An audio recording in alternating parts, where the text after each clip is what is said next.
Summary of Tableau 11, The Fabulous Limit Laws, Part 1, Chebyshev's Enduring Inequality, and the Magisterial Law of Large Numbers. We begin with the concept of a random sample, and at the heart of a random sample are two key features. First, the idea of independence, a rule of products. Sample elements must be independent one from the other. And second, the pernicious persistence of subtle bias in real samples.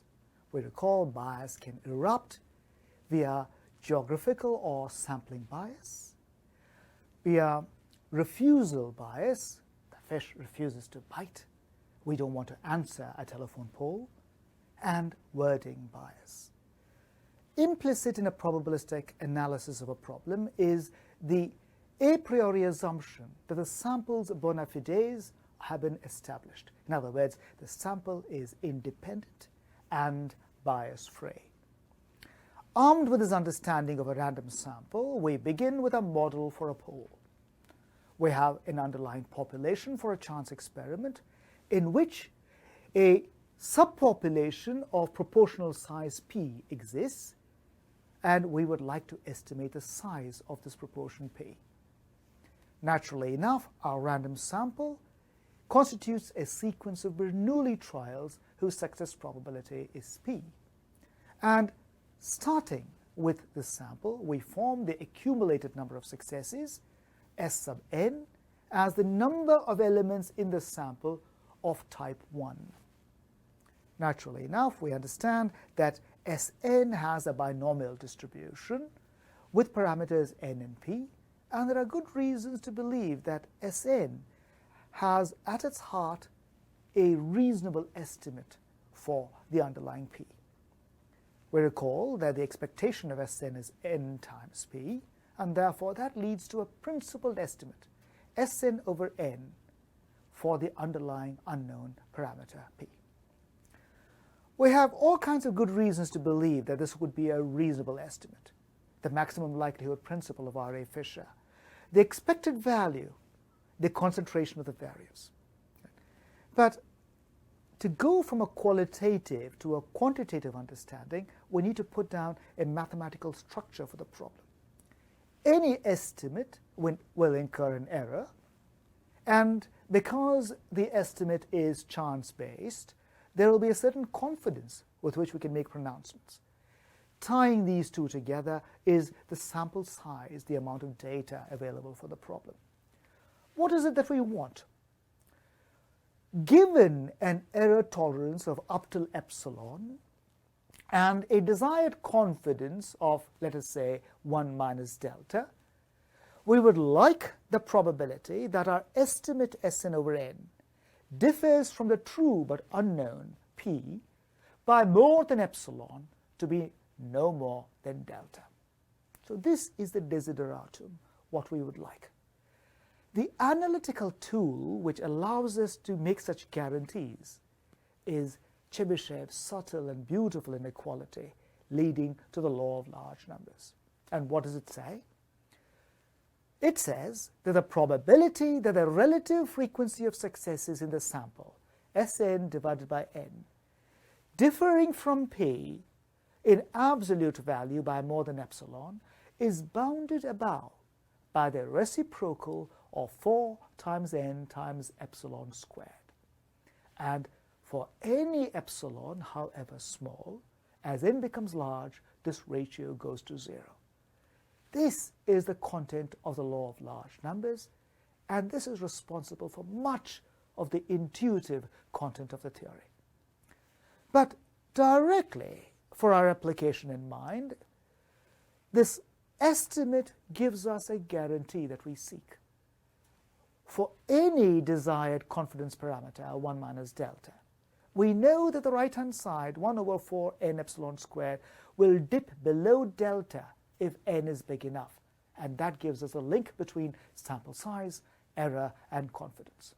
Immediately we conclude that if n is larger than the reciprocal of 4 times epsilon squared times delta, then our estimate provides an error which does not exceed epsilon, and the confidence of this pronouncement is at least 1 minus delta.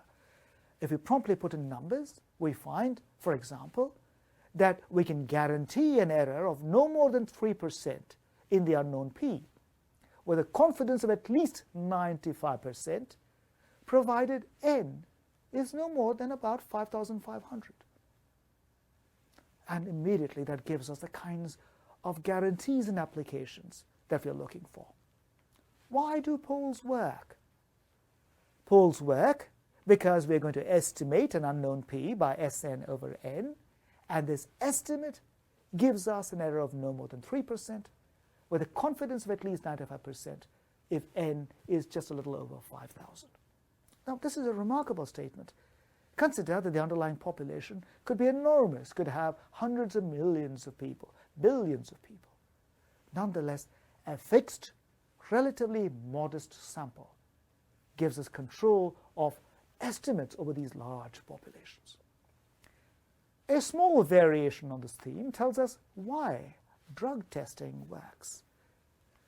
Here we work not with one sample, you see, because the underlying efficacy of the drug, the underlying propensity of a drug for creating side effects which are deleterious, is not a priori known. How do we compare what the drug does with what happens in the population at large? To do this, we start with a randomized double sample, one for a drug, one for a placebo. And we compare the discrepancy in the relative frequencies in the two cases. Now, we should understand that here one more level of uncertainty has been introduced. Now we're comparing two random sequences, one vis-a-vis the other. We naturally anticipate that the sample sizes needed to give guarantees of similar error and confidence have to double, and indeed they do. So roughly speaking, if a sample of size about 5,000 works for a pole, we would need to double it, get a sample of about size 10,000 to get similar estimates in a drug testing scenario. But again, the sample size is fixed, and with a relatively modest sample size, we've got very good estimates. At the heart, this is why poles work. This is why drug testing works. Now, this is the good news. This is encouraging. From a pragmatic point of view, however, we might quibble. Testing 5,000 people is not at all trivial. If you ask 5,000 people for answers, yes, you will get accurate estimates. But generating a random sample of size 5,000 is very expensive. And of course, generating for a drug testing trial a random sample of size 10,000, one for each of the drug and the placebo, is now quadrupled the stakes. This becomes enormously expensive even at these apparently modest numbers. And so, from a purely pragmatic point of view, our next question might be, is it possible to reduce these sample size numbers further and still get the same guarantees? Indeed, it is going to be. Okay. But before we turn to seeing how to reduce these numbers further, we'll take a small digression. Okay. The law of large numbers is the oldest, the most venerable, and perhaps the most intuitive of the fabulous limit laws in the theory of chance. We've seen it operating almost serendipitously through Chebyshev's marvelous inequality in the context of poles. We will take a small detour now to pick up why this law is so ubiquitous in a rather general setting.